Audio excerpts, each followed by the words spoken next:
kwa rukubakira ubushobozi mu bijyanye no kurwanya ihohoterwa rishingiye ku gitsina.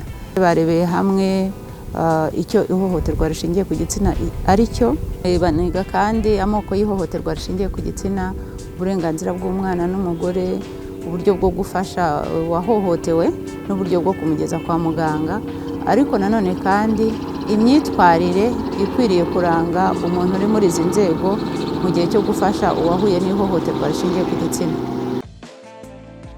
Ubumenyi tubonye uyu munsi ikintu butwunganiye ni uko hari na bamwe mu bayobozi bajyaga bakemura ibibazo nabi ariko bagiye kubikemura neza kubera ko batarafite ubumenyi buhagije. Byatugoraga cyane iyo twaganirizaga umwe yabyikuragaho, ariko twaje gusanga cyane iyo baguhaye ukuri muri bo babasha gukira. Iyo bakuganirije ugakora mu mizi, usanga ryahohoterwa bahoramo ari naryo rigera ku ngaruka z'abana babo. N'uyu mwanya mpagaze mfite ikibazo ngiye kujyamo cy'umuryango. Bahoze babivuga bakavuga ngo abantu bashinzwe umutekano, umugabo n'umugore barwaniye mu buriri saa 6 z'ijoro, saa 7, saa 8 bakajya gukemura ibyo bibazo. Iyo agiye kugikemura rero afite n'ubundi bumenyi yahawe mu buryo agomba kugikemuramo, birafasha kuruta uko yagenda nta bumenyi buhagije afite.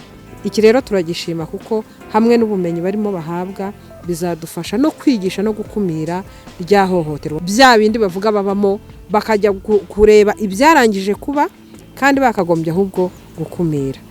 Dufatanyije twese hamwe turashoboye.